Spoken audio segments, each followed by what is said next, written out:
Hi friends, బాగున్నారా? మీరు అంతా బాగుండాలని కోరుకుంటాను. ఈ రోజు మన ఛానల్లో కోడిగుడ్డు దోసకాయ పులుసు పెట్టుకుంటాను. దానికి కావాల్సిన పదార్థాలు ముందుగా స్టవ్ వెలిగించుకొని ఒక పెద్ద కుక్కర్ పెట్టుకున్నాము. కుక్కర్ బాగా గేడైన తర్వాత ఆయిల్ వేసుకోవాలి. ఏడవకుండా వేసామంటే లోపల నెమ్ముంటే చెట్టు అంటది. ఈ విధంగా బాగా గేడైన తర్వాత తాలింపు గింజలు వేసుకోవాలి. తాలింపు గింజలు బాగా చెట్టు అన్న తర్వాత జీలకర్ర వేసుకోవాలి. ఈ విధంగా జీలకర్ర చెట్టు అన్న తర్వాత ఉల్లిపాయ ముక్కలు వేసుకోవాలి. ఉల్లిపాయ తీసుకొని సన్నం కట్ చేసుకొని వేసేసుకున్నాం. తర్వాత కరివేపాకు వేసుకోవాలి. తర్వాత మొత్తం కలుపుకోవాలి.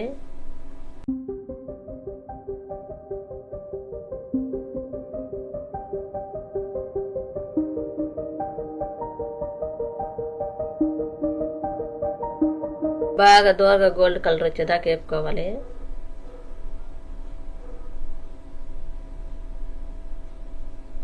ఈ విధంగా గోల్డ్ కలర్ వచ్చిందాక వేపుకోవాలి. రెండు టమాటాలు తీసుకొని సన్నంగా కట్ చేసుకొని అవి కూడా వేసుకొని కలుపుకోవాలి. ఏదైనా మూతైన అడ్డం పెట్టుకొని వేసుకోండి. ఎగిరి పడతాయి చిటికలో. ఇప్పుడు తగినంత ఉప్పు వేసుకోవాలి, మన టేస్ట్కి తగ్గట్టుగా. నేనైతే ఒక స్పూన్ వేసాను.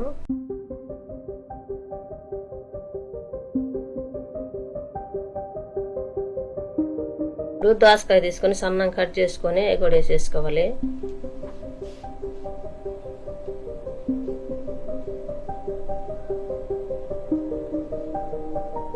ఇవి మొత్తం కలుపుకోవాలి.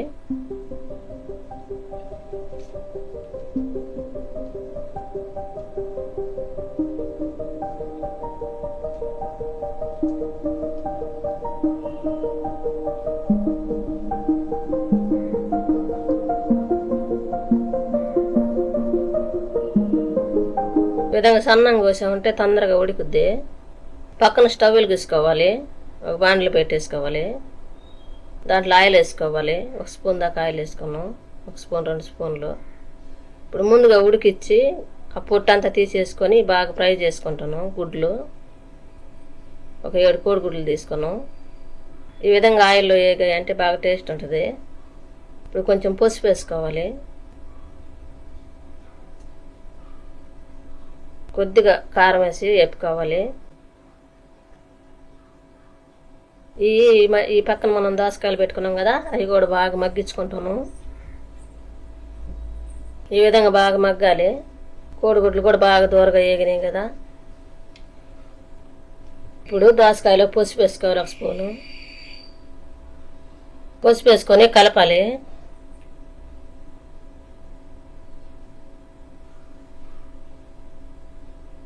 ఇప్పుడు దోసకాయలో మళ్ళీ కారం వేసుకోవాలి. 2 స్పూన్ల దాకా కారం వేసుకున్నాం. అది కూడా మొత్తం కలిసేటట్టు కలుపుకోవాలి.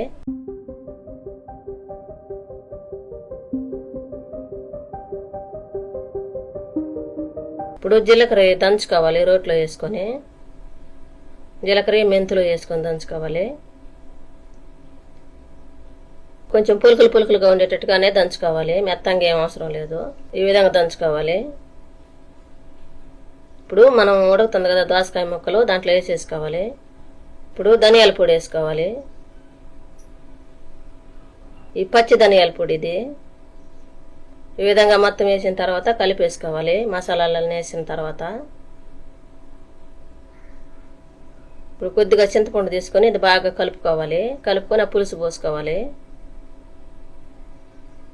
కొద్దిగా నిమ్మకాయ సైజు అంత తీసుకొని కలుపుకొని పోసుకోవాలి.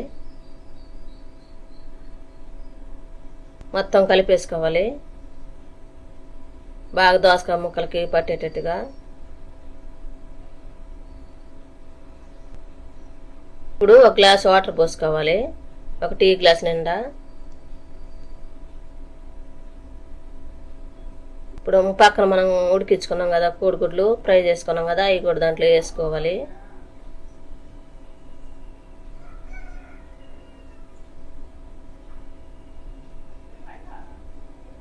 పోసిన తర్వాత మొత్తం కలుపుకోవాలి.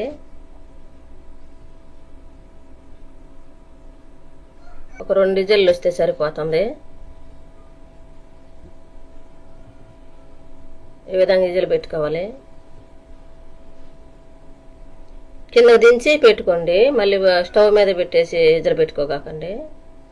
ఇప్పుడు స్టవ్ మీద పెట్టుకొని విజిల్ పెట్టుకొని తీసేసుకోవాలి. బాగా ఆవిరంతా పోయిన దాకా తీసేసుకోవాలి. 2 విజిల్లు వచ్చినాక ఆవిరంతా పోవాలి. ఈ విధంగా ఉడికింది, బాగా చిక్కబడిపోయింది కదా. ఎంతో టేస్టీగా ఉండే దోసకాయ కోడిగుడ్డు కర్రీ రెడీ అయింది. మీరు కూడా మీ ఇంట్లో చేసుకొని ఎలా ఉందో మాకు కామెంట్లో పెట్టండి. లైక్, షేర్ చేయండి, సబ్స్క్రైబ్ చేసుకోండి, పక్కన బెల్ నొక్కండి. Thank for watching.